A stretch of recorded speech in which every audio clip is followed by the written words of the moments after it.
I think I hate this movie more than most people do.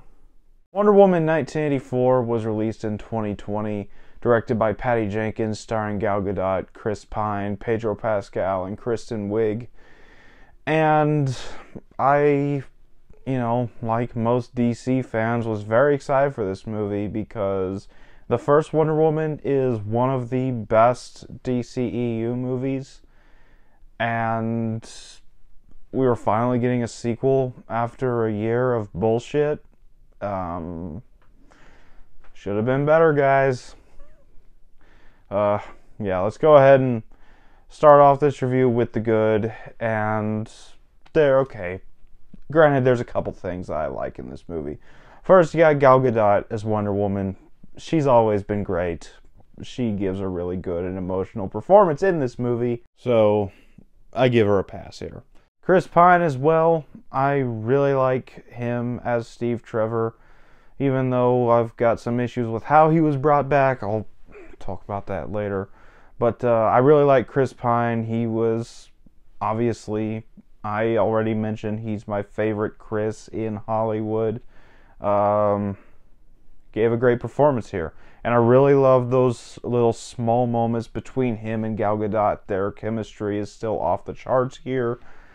And finally, you have Pedro Pascal in this movie, who understood the assignment. He was eccentric, he was quirky, he was absolutely insane by the end, and I just really loved his performance. He was trying his best to save this movie. That's all I can say about it. He was just really great here.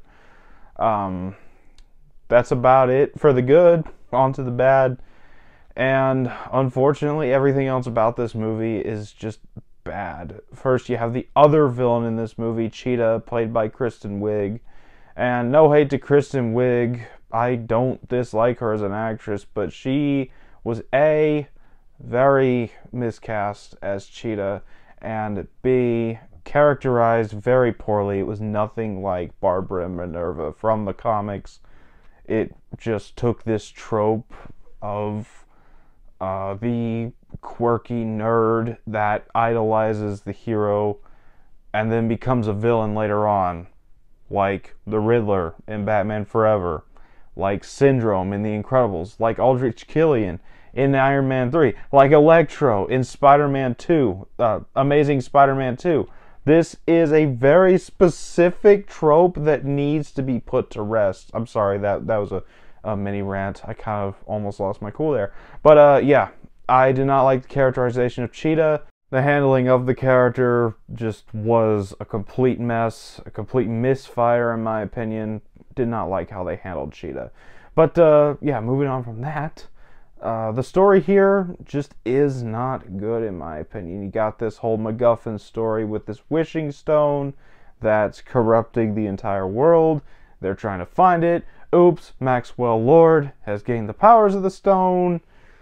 It's just a whole globe-trotting adventure, but without the fun of the globe-trotting that Aquaman had.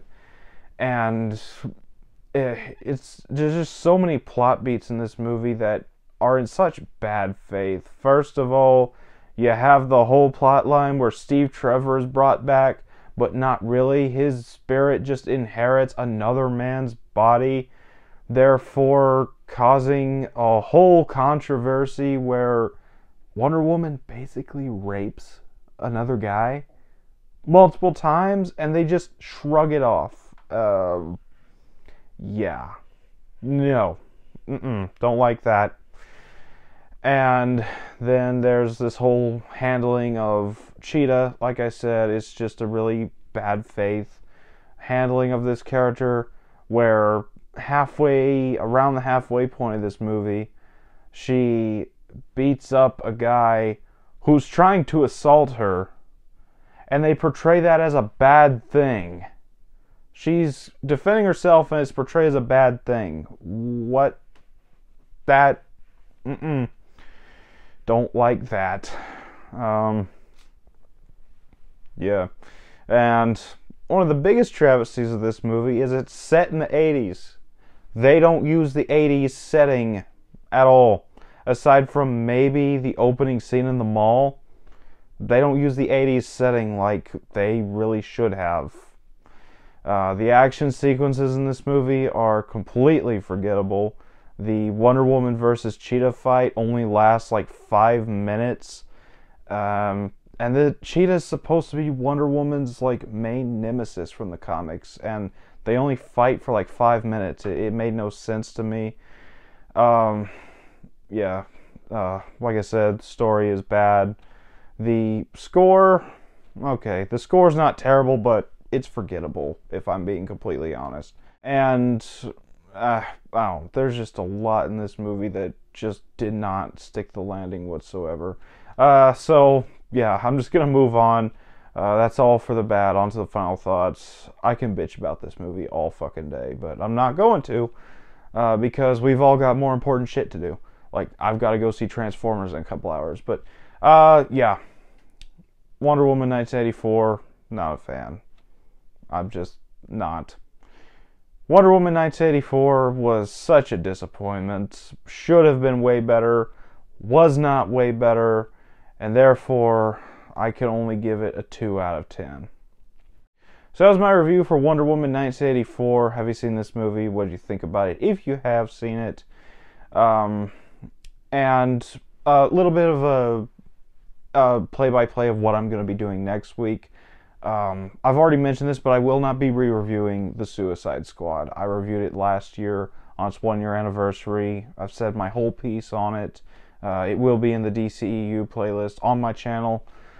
And I'm also not going to be re-reviewing Black Adam, because despite some of the things I said in that movie not aging super well, I'm pretty much of the same opinion that I had back when I first saw it. It's not a great movie, but it's fun, so I will not be re-reviewing that. But that's about all that I'm going to be doing next week. So I got Peacemaker and Shazam 2 up until The Flash comes out. So yeah, that's about all I have here. As always, if you enjoyed this video, don't forget to like, comment, subscribe, and I'll see you all next time.